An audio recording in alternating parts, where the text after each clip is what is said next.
Thank you for downloading this edition of Start the Week with me, Anne McElvoy. Hello, time to balance on that flying carpet, unleash the house-trained genie and capture a shapeshifter. We're delving into the enticing world of Arabic fairy tales and how they might help us look at today's turbulent Middle East. Round the table with me are a group of people who've immersed themselves in fables fantastical, what we make of them and what they tell us about our ways of looking at the region's complexities now. Robert Irwin is a connoisseur of Arabic storytelling. He's written the introduction to Tales of the Marvellous and News of the Strange, a collection of some of the oldest fairy stories from the Orient. The Egyptian author Alaa Al Aswany has stirred up fierce responses with his columns on the Arab Spring and its tense aftermath in his country. The literary historian Marina Warner has revisited the 1930s writer Naomi Mitchison's reinterpretations of classical nursery tales in her new meditation of what they tell us about ourselves. And curator Rose Issa, whose work has explored the perceptions of the Middle East from Scheherazade to contemporary conflicts, is our fourth guest. Robert, Tales of the Marvellous, News of the Strange. Very inviting title to this collection of stories. But its discovery seems to be almost like a fairy tale in itself. How did these particular tales re-emerge? Oh, they just got lost in a library in Istanbul. They'd probably been taken there by Selim the Grim in around 1516 or 17 when he sacked Cairo. And they were just forgotten about, and then they were identified by a German Orientalist in 1933 and announced at a conference, and that subsequently published. The Arabic text was published in Germany in the 1950s, but hitherto they've been quite unknown, at least in the English-speaking world. And did you know of them? Yes, I knew of them because I researched a book, A Guide to the Arabian Nights, and for that I decided to look at all the rival and parallel story collections, and this one sounded rather interesting, so some years back I suggested to Malcolm Lyons, the great Arab translator, that we should have a look at it, and then I thought no more of it and forgot all about these stories until suddenly he emailed me last year saying, "I've finished translating them, what do you think we should do with it now?" And these stories predate the Arabian Nights. They predate a lot of the collections that people think of as being the oldest stories. Yes, it's a complex business, but this seems to be the oldest collection of stories we have of this type. And it's roughly from when?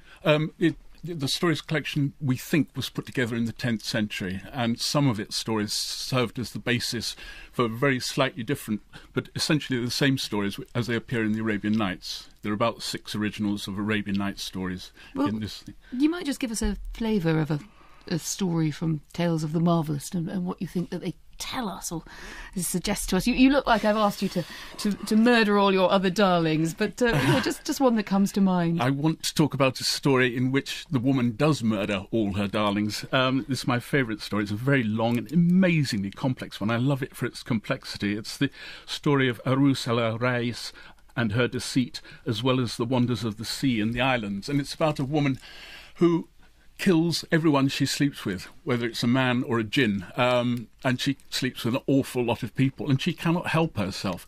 And it's a wonderful thing. And halfway through, there's a man who shipwrecked, and he's hiding up a tree, and he finds this woman turns up with a jinn, and she's captive in a casket. She gets out of the casket and summons the man down from the tree and gets him to sleep with her.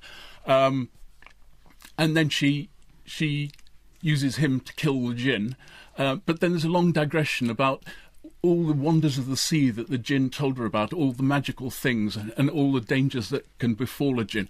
And this woman goes on killing and killing until finally she's brought to justice, and she asks for a final a bottle of fluid to be thrown on the pyre where she's going to be burnt, and they say, yeah, why not? And they throw this on the pyre, and everybody in the hall is consumed with her as she dies. So she's had a career of killing thousands of people. She's a kind of Medea. But it's a wonderful story. That's a much classier illusion. I was going to say it sounds like a sort of Fatal Attraction for yes. the early medieval period. But what do you think that is reflecting then about the time or the region in which it's written? It has to be said, well, it might be said that some of these stories reflect a very distinct misogyny, I'm afraid. There's a kind of cruelty in many of these stories, a cruelty and a racism and a harshness in the attitude towards cripples. It's a very fierce, bitter world that's portrayed in these stories. I think it's Aspire who said about that, the sort of pre-modern storytelling, that the contours are much sharper and the divisions between good and evil, between kind and cruel, are much sharper than we're used to. And that's one of the things that I felt reading it. Marina, when you looked at it, did you enjoy the sprawl of the tales, or did this? Well, Robert, in his introduction, has some very interesting things to say about it. But this story, Arush and Alaris, is actually framed by the death of a daughter, a beloved daughter of a king.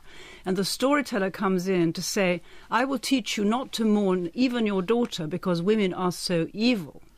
And so actually you have there the storytelling function, which is of tremendous interest in terms of thinking more largely about Middle Eastern storytelling, including Aswany's own writing, that you're actually writing against something. So here it's to console a king, that he doesn't have to worry about his daughter because women are evil.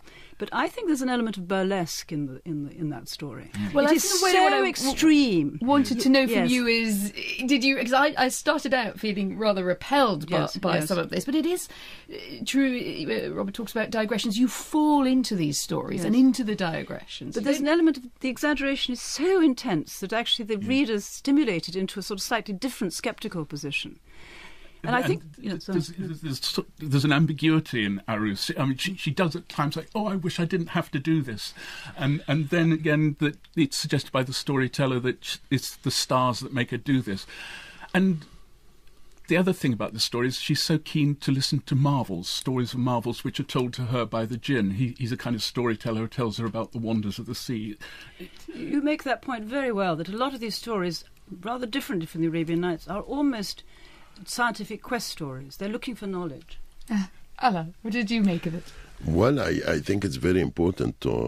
It's basically it's a very important step to make this link, because I think that there is a problem of communication between the Western readers and the classic Arabian literature, and I believe it's a very good idea to present these texts. And I believe what will stay, not only for the Arab literature but for literature generally, what will stay is always the human. You see, we could read these stories in the context of the 10th century, but there is something human which make these stories precious and readable everywhere. Accordingly, I believe that this is a very important observation, that you could literature is a very much complicated way of expression. It's much more complicated or complex than the article. So in literature, I could, and I think probably this is the case with this story particularly, I could provoke the readers. I could go too far with an idea or with a story, and then the reader will feel uncomfortable, and he will feel that I do exaggerate. Accordingly, in the end, he will get to the zone I wanted him to get to. Rose, did you feel uncomfortable reading these stories, or slightly, of course? First of all, people think maybe in the Arab world we read a lot Arabian Nights. Not my generation. I didn't read Alf Layla or Layla in Arabic, nor in Persian, in fact. And discovered that I knew, of course, of the stories because people tell you orally those stories. I grew up with television, with films, and my cultural references are more Sinbad in the cinema, Hollywood in film, than into literature. I discovered the translation in Paris when I was studying history of the Middle East, and later the English version when I came to London. To be frank, our story in the last 50, 60 years is so troublesome in the Middle East that I didn't have time much for fairy tales. I think true tales were more what was attracting me, and that's why I work with artists, with filmmakers who can tell their own stories. And one of the artists, actually, like a Palestinian artist, Alaa Al Aswany, did a whole series called Fairy Tales, True Tales, where she transforms those stories into contemporary situation with houses with no roof, etc., etc. I think that's a really good point. I mean, sometimes the fairy tales really do condense and beam out another version, allegorical version, often in conditions of censorship. So the fairy tale or allegory is used to talk about real life, but actually, or real political oppression, but under the guise. And a lot of these Arabian Nights stories and these are against tyranny. We will come back to that, Marina, but to tell us a little bit about Naomi Mitchison and her reworkings of fairy tales. They have a kind of political undertone of a very specific time in Europe. Yes, well, she was a kind of marvellous monster, really. She lived 101 years, and one of her children said, apparently, about her that ever since the age of 10, being with her mother had made her feel tired. Because she was such a sort of prodigy of energy, and it's quite an epitaph, isn't it? Yes. And well, she had a very distinguished sort of intellectual background on both sides, and her brother was a very famous biologist, and she had felt intense rivalry for him. She did not go to school after primary school because that was the condition, and she was angry about that. She was very angry about the conditions of women. So she uses fable, fairy tale, all taken from the Scottish Highlands mostly, and Greek myth. And she mixes them all up together with incredible eclecticism. She's writing roughly in the 1930s. Well, she was born in 1897, and she wrote all her life. She wrote over 100 books, one for every year of her life. And this one is 1936, and it's about she's using fable to look at the rise of fascism in Europe. And it's a very strange book to read because the Second World War hasn't happened, and yet the book is about it. But so she has in many ways the sort of classic views you would expect of a feminist left-wing intellectual of the time, and the disappointed utopianism which comes through. But I thought she's very interesting, really, isn't she, on Nazism, which she says could only succeed because it gave solid fulfilment to a need in human beings. In other words, this darker side of the appetite for fairy stories, for mythology, for heroism that the Third Reich was able to abuse. I mean, the interesting thing is for us reading her now is that there is an atavistic streak, which you also see in D.H. Lawrence, a ritualistic and atavistic streak, which actually fascism, Nazism, both in Italy and in Germany, took hold of and used to sort of mobilise and excite the masses. And therefore it's been totally discredited. And it's one of the reasons that myths and fairy tales fell out of respectability for quite a long time. She does. I mean, she uses these allegories a lot. The fourth pig is a sort of what happens to the fourth pig, when we all know what happened to the first three. But in this case, it's twisted, isn't it, towards meditating on the invincibility of evil. But she also uses allegory really about thinking, if you like, on her own side of the political balance sheet. The granddaughter is about her Marxist grandmother and the tensions of rationality and belief. Yes. Well, she's very. She has this sense of a territory called the debatable land, and in a way, her own literary terrain is that land, where she's trying to work out different ideas. She realises that rationality and science and knowledge are indeed the way forward. But she also feels this sense in herself. She loved to dance. She had a sort of a slightly ecstatic side. She was very earthy. When she finally discovered sex, she sort of couldn't believe that people had not been allowed to enjoy this. So she's of that generation. But she also was the first writer to write about using contraceptives. She caused total scandal with a novel she wrote just before this, the year before this, in which the two lovers can't cope with their fumbling and have a terrible time with the. So this kind of thing, she was emancipated in that way.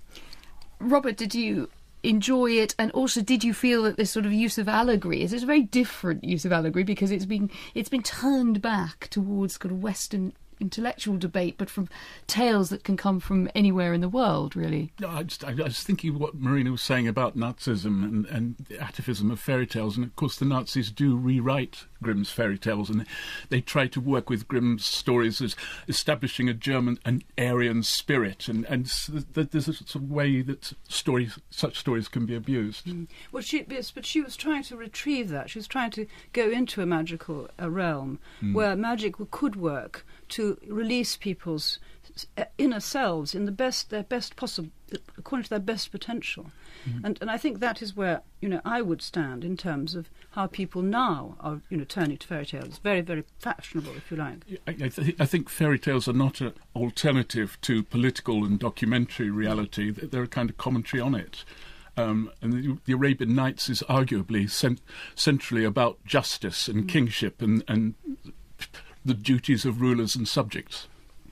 There's a line that is used about magic becoming unstuck from its place in society, but as Marina just reflecting there, that even in a more technocratic society, Alaa, the turn towards fairy tales and an interest in allegory seems to be revived. No, I believe that writing literature has very, very important criteria to get the influence.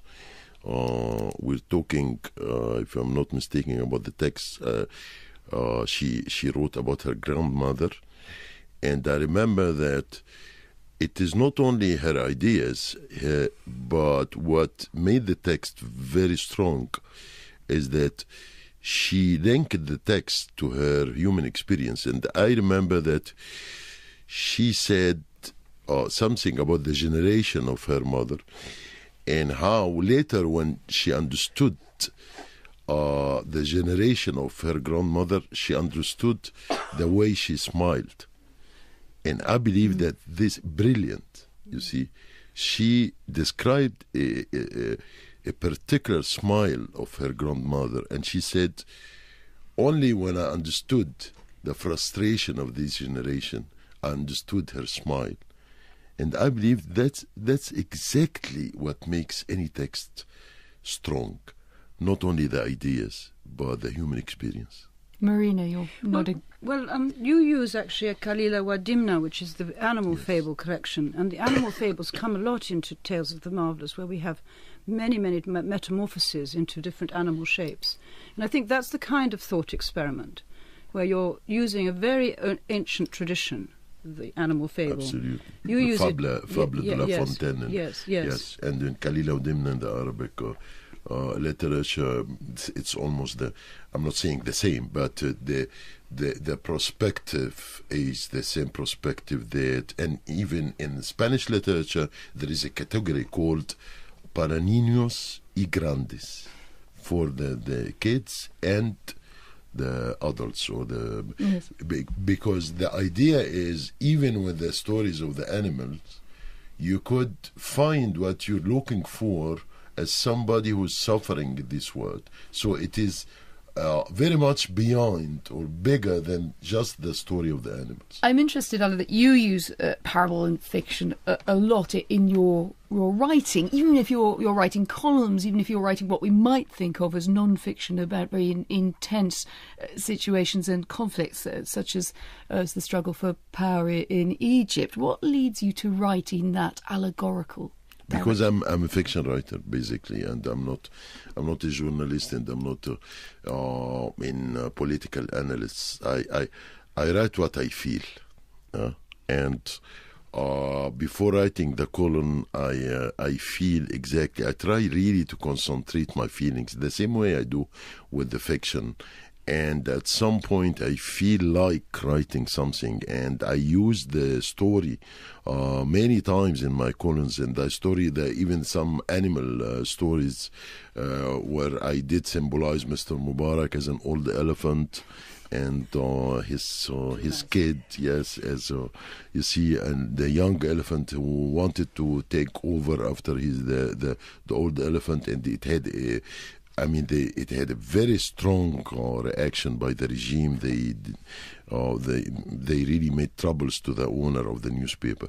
But in the end, I used the same technique. What I learned after years of writing columns, that the fiction, if I may say, the fiction tactics could be much more influential about a political topic than the political analysis. I just wanted to give an example of that. I mean, this is the story Abu Shama about a community where women are being attacked by a man whose name translates as mole. And one of the big underlying themes here, perhaps the major one, is corruption, collusion, cover-up.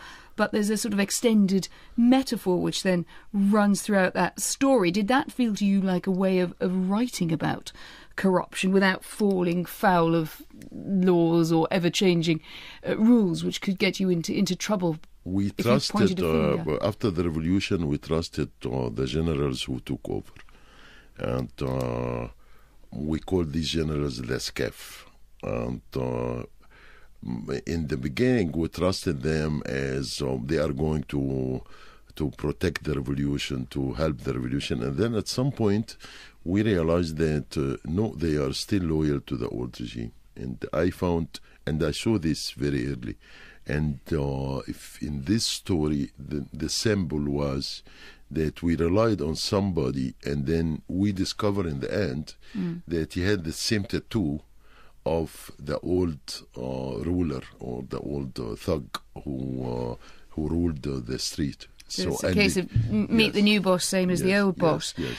And again, when we sort of peel back another layer of that story, it is set in motion by the attacks, a series of attacks, rapes of women. And that could be seen as quite disturbing, if for no other reason than it seems to sort of present the woman as property to be protected at best and fought over at worst. Is that something that preoccupies you, the place of women? Absolutely. And you use. I believe that I should provoke the readers. I should make them uncomfortable in a literary way. Accordingly, they could think or rethink about things they consider evident, and then probably they are going to realize that nothing is evident. And if I do reach this point, I believe it's a success for a novelist. Robert, it does bring us back to the way women are portrayed in Tales of the Marvellous. Yes, some of the times it looks like a misogynistic story, but it's almost the reverse. What is being praised is the cunning of the woman. She's very astute. She's a brilliant cheat. And one of the most striking things about Tales of the Marvellous is the number of strong women there are in these stories and the number of feeble men who depend on the strong women. Muhammad the Idol, or a man who doesn't even have a proper name, he's just called Fulan, so-and-so, who has the affair with Arusa Rais. A whole string of these very powerful, just very feisty slave girl who rescues her master. It's very, very odd. If it's aimed at a male audience, what is the male audience getting from these portrayals of strong women and feeble men? Rose? Well, I think also in 1001 Night we have the figure of Sherazade, who herself, through her art, through her talent, not only manages to save her own head, but also saves the king and saves other women from being beheaded. I think the fact is, for me, what is important is really being an artist. In fact, that is, for me, in the Arab literature, the first woman artist who, through her narrative and going against the narrative of power, or manages to not only, because she is the daughter of a vizier, and she volunteers to be almost a victim. The possibility of being killed is every night there.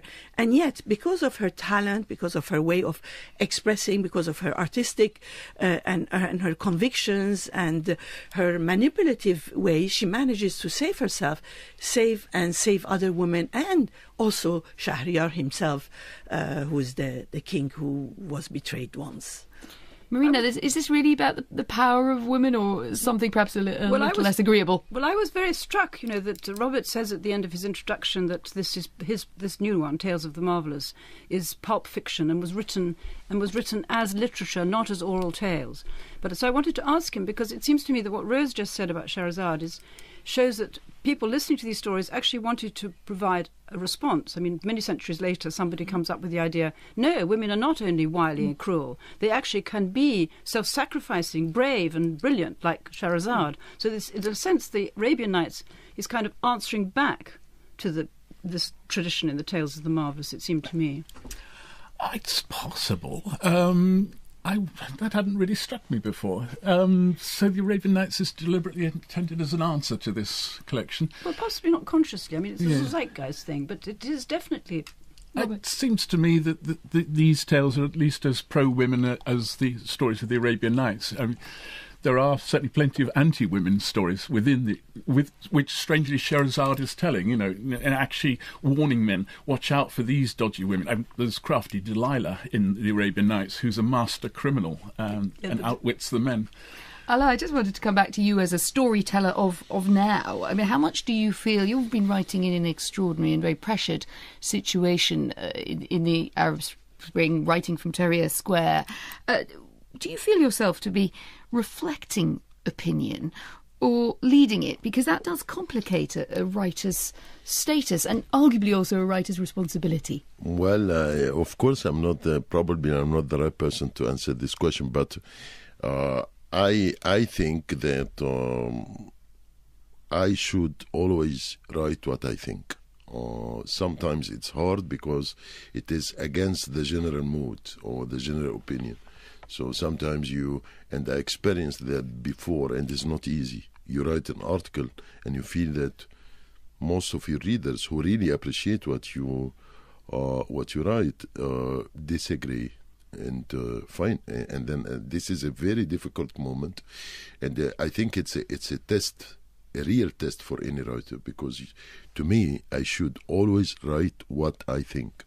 But what happens then when your views change? Because your views, and I think you reflected it in something you said just before, but your views have changed. You got a lot of heat for things that you wrote, comments you made about the Muslim Brotherhood, but you're sounding, you were very critical when they came to power. Now you seem to be very concerned about Abdel Fattah al-Sisi, who is in power now, the former military leader. Do you feel that you kind of take your audience with you on this journey, or that you can be accused of inconsistency? The problem is that many people, I don't know why, probably because of the lack of democracy in the Arab world, people confuse the position with the principle. You see, I don't have to change my principles, but I should change my position according to my principles. Accordingly, people confuse. So if you, for example, I have been against the political in Islam, and I think it's a wrong idea to me, and I think it's very dangerous, and I think they didn't exist. The role model of the state was never presented by Islam, and Islam is a religion like any other religion, which could be interpreted in the right way or in the wrong way. But I defended the Muslim Brothers during the 90s not to be judged before military courts. This has nothing to do with my ideas. I was defending the principles. I did not vote for Mr. Morsi, but I defended Mr. Morsi's right to stay to have his chance. But when he cancelled the law, I had to say that this is no more illegitimate democratic president to me, because he cancelled the law and he put his own decisions above the law. So it's the taking of power, the assumption of too much power to himself. I have been always defending my principles, but I had to do that to change my positions according to the changes. You see? There's a sense here of a kind of quest, of the writer's quest for a golden mean between freedom, justice, all these sort of great qualities, which has been particularly hard to come by, Marina. Well, Aswany, you're in a tremendously difficult position because you're actually in the Middle East, writers are endangered. I mean, it's Absolutely. not so it's not the same as making a decision to write something in The Guardian at all. No, it is not at all.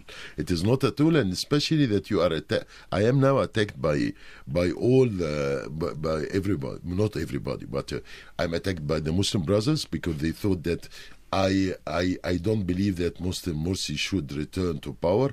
I am attacked by Mr. Sisi's supporters because they think that I criticize too much in a very difficult situation for the country. I am criticized by the old regime supporters because they thought that all these chaotic position, it was because of the revolution.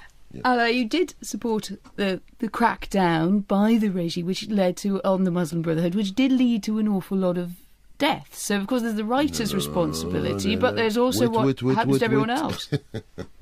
Wait. This guy, Mr. Morsi, did cancel the constitution and the law. Accordingly, we had to make an impeachment.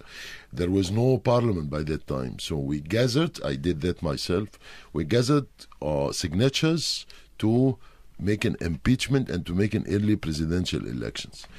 At some point, Egypt was very close to a civil war because on the other side, you had Islamists who declared the holy war.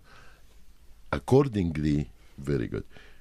What happened, I was, and I still believe that the military intervention was very important to avoid the civil war. But I disagree absolutely with all the violence which happened after that. We don't have a reliable investigation to see why 1,000 people were killed. But, of course, I am against that. But I still believe that I did the right thing. Rose, Issa. I find that we're always forcing in the Arab world, maybe because of lack of democracy, as he mentions, we're forcing the artists to take political position, make political analysis, historical analysis, and surely it should have been done by historians, by politicians, and so on. But there is such a lack of voice that we're forcing constantly on daily basis an artist to take a position and to comment and have enemies and so on. And I find that is sad. I mean, we had this example with Edward Said, who was writing about music, about comparative literature, and he had constantly to take position because we didn't have other voices talking about Palestine decently.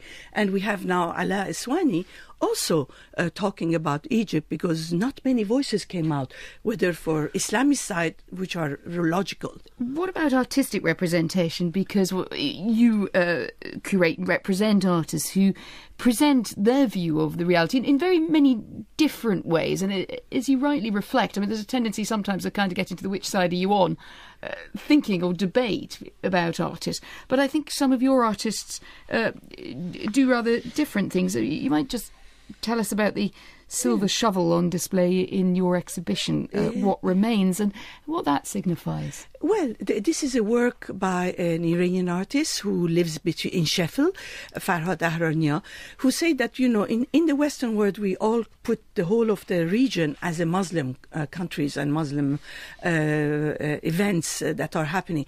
The reality is that all these regions, before in Iraq was Mesopotamian, in Egypt there is pharaonic past, in Iran we have Persepolis, in Lebanon there is the Phoenician.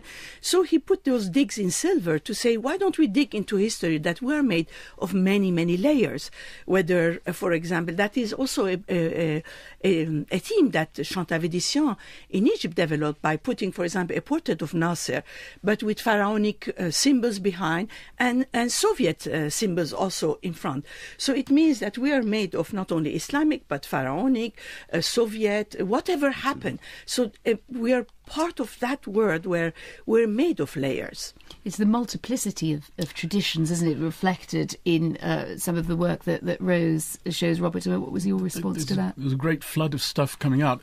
When I was a student in the 60s and 70s, I could buy every Arab novel that was translated to English as it came out. There'd be a couple a year, and there'd maybe be one film at the British Film Institute coming from the Arab world. And in the 60s and 70s, the Middle East was, setting aside the Israel-Palestine conflict, a great zone of stability, curious zone of stability run by monarchs and dictators.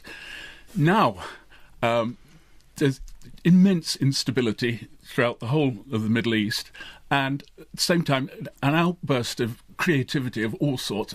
I'm much richer now than I was as a student, but I couldn't possibly afford to buy all the novels that are being translated into English from the Arab language. I couldn't manage to get to the cinema that frequently. It strikes me that the cultural productivity is perhaps a product of the instability, the political engagement in the Middle East, and also that Western interest in this is also a product of Western interest. Of that turmoil. Well, I will quote a great poet, Jalaluddin Rumi, 13th century poet, who says, whatever comes from a need, a sore distress, a hurting want.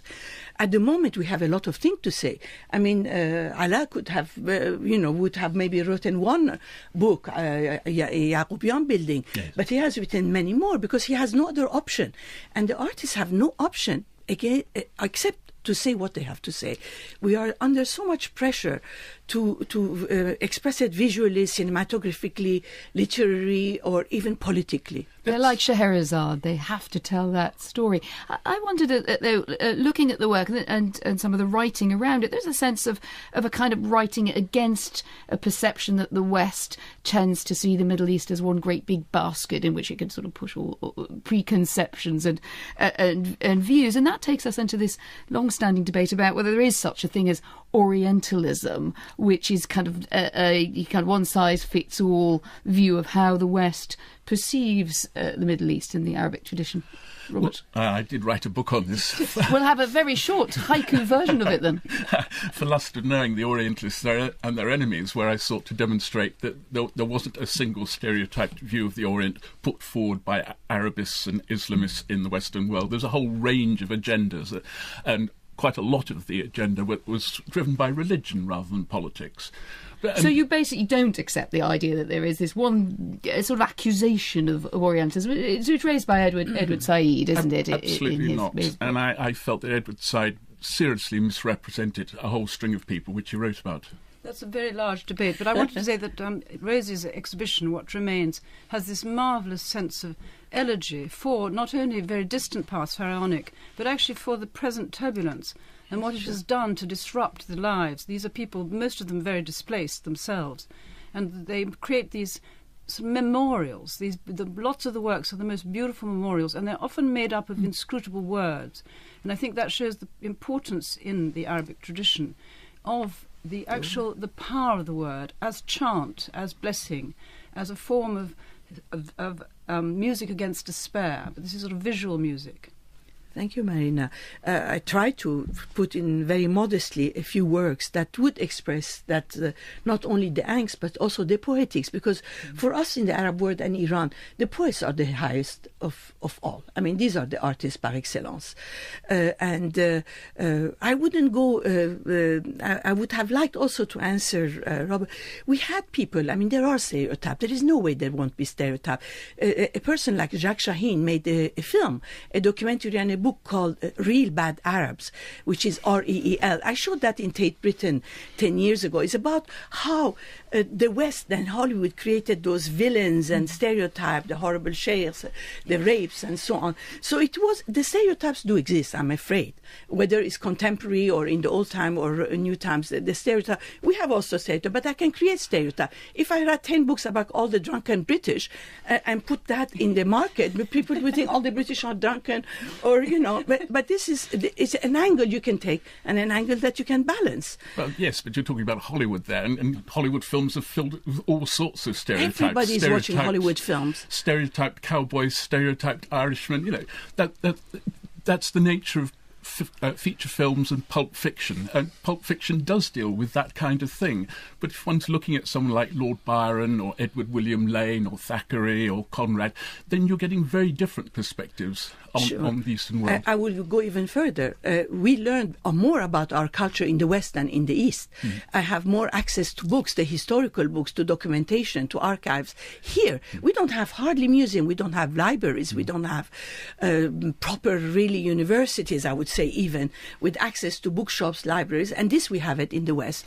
So they don't know their privilege, people who live in UK. Alaa, you've got this look of great amusement on your face as this goes across the table. I don't think we should be too sensitive about the fact that really there is some biased Orientalistic sometimes vision of the Arab world, which is looking for all what is exotic. And I believe that the work of Mr. Edward Said has been very useful. It doesn't mean, and I don't think he even dared or wanted to make this conclusion that all Orientalists are biased.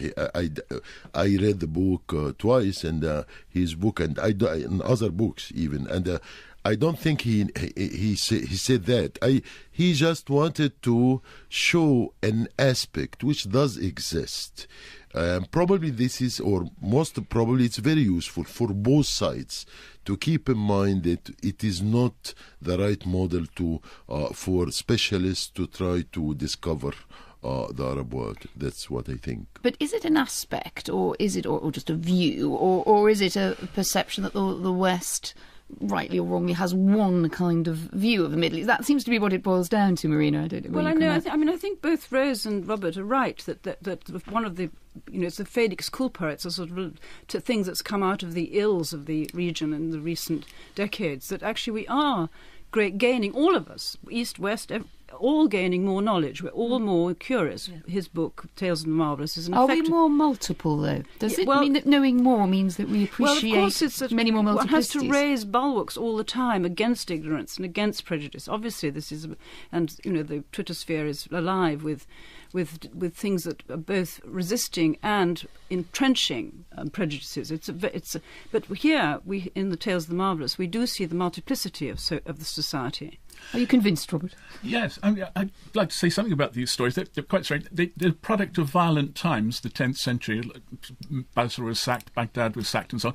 But what it does show is a remarkable tolerance between Sunni and Shia Muslim. The Sunni caliph is praised for tolerating the descendants of the Alids, and Ali has a prominent part in at least one of the stories and is constantly invoked, and yet there's no hostility towards the Sunni caliphs, and that's very different from today. There's much more pluralism, much more relaxed attitudes towards sex and alcohol as well, I might add. Mm-hmm. And Christians. Yes. Tremendous Christian characters are featured rather interestingly. Well, look, there we must leave our exploration of the Middle East and Arabic fairy tales and everything that flows from them. Thanks to all my guests this morning. Alaa Al Aswany, his new book, Democracy is the Answer, is out next year. Rose Issa's exhibition, What Remains, is at the Rose Issa Project in London. Marina Warner has written a short history of the fairy tale Once Upon a Time and introduced Naomi Mitchison's The Fourth Pig. And Robert Irwin has written the introduction to the first English translation of Tales of the Marvellous and News of the Strange. Next week we'll be reinventing inventions, but for now, thank you and goodbye.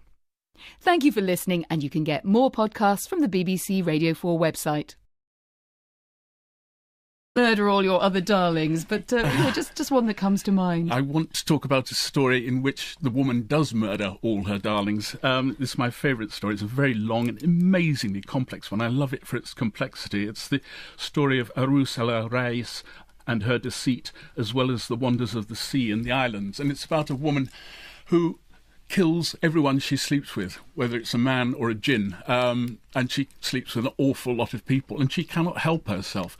And it's a wonderful thing. And halfway through, there's a man who's shipwrecked, and he's hiding up a tree, and he finds this woman turns up with a jinn, and she's captive in a casket. She gets out of the casket and summons the man down from the tree and gets him to sleep with her, and then she uses him to kill the jinn. But then there's a long digression about all the wonders of the sea that the jinn told her about, all the magical things and all the dangers that can befall elves. And curator Rose Issa, whose work has explored the perceptions of the Middle East from Scheherazade to contemporary conflicts, is our fourth guest. Robert, Tales of the Marvellous, News of the Strange, very inviting title to this collection of stories, but its discovery seems to be almost like a fairy tale in itself. How did these particular tales re-emerge? Oh, they just got lost in a library in Istanbul. They'd probably been taken there by Selim the Grim in around 1516 or 17 when he sacked Cairo. And they were just forgotten about, and then they were identified by a German Orientalist in 1933 and announced at a conference, and that subsequently published. The Arabic text was published in Germany in the 1950s, but hitherto they've been quite unknown, at least in the English-speaking world. And did you know of them? Yes, I knew of them because I researched a book, A Guide to the Arabian Nights, and for that I decided to look at all the rival... Thank you for downloading this edition of Start the Week with me, Anne McElvoy. Hello, time to balance on that flying carpet, unleash the house-trained genie and capture a shapeshifter. We're delving into the enticing world of Arabic fairy tales and how they might help us look at today's turbulent Middle East. Round the table with me are a group of people who've immersed themselves in fables fantastical, what we make of them and what they tell us about our ways of looking at the region's complexities now. Robert Irwin is a connoisseur of Arabic storytelling. He's written the introduction to Tales of the Marvellous and News of the Strange, a collection of some of the oldest fairy stories from the Orient. The Egyptian author Alaa Al Aswany has stirred up fierce responses with his columns on the Arab Spring and its tense aftermath in his country. The literary historian Marina Warner has revisited the 1930s writer Naomi Mitchison's reinterpretations of classical nursery tales in her new meditation of what they tell us about ourselves. And parallel story collections, and this one sounded rather interesting, so some years back I suggested to Malcolm Lyons, the great Arab translator, that we should have a look at it, and then I thought no more of it and forgot all about these stories until suddenly he emailed me last year saying, "I've finished translating them, what do you think we should do with it now?" And these stories predate the Arabian Nights. They predate a lot of the collections that people think of as being the oldest stories. Yes, it's a complex business, but this seems to be the oldest collection of stories we have of this type. And it's roughly from when? The stories collection, we think, was put together in the 10th century, and some of its stories served as the basis for very slightly different, but essentially the same stories as they appear in the Arabian Nights. There are about 6 originals of Arabian Nights stories in this thing. You might just give us a flavour of a story from Tales of the Marvellous and what you think that they tell us or suggest to us. You look like I've asked you to. And this woman goes on killing and killing until finally she's brought to justice, and she asks for a final a bottle of fluid to be thrown on the pyre where she's going to be burnt, and they say, yeah, why not? And they throw this on the pyre, and everybody in the hall is consumed with her as she dies. So she's had a career of killing thousands of people. She's a kind of Medea. But it's a wonderful story. That's a much classier illusion. I was going to say it sounds like a sort of Fatal Attraction for the early medieval period. But what do you think that is reflecting then about the time or the region in which it's written? It has to be said, it might be said that some of these stories reflect a very distinct misogyny, I'm afraid. There's a kind of cruelty in many of these stories, a cruelty and a racism and a harshness in the attitude towards cripples. It's a very fierce, bitter world that's portrayed in these stories. I think it's Aspire who said about that the sort of pre-modern storytelling that the contours are much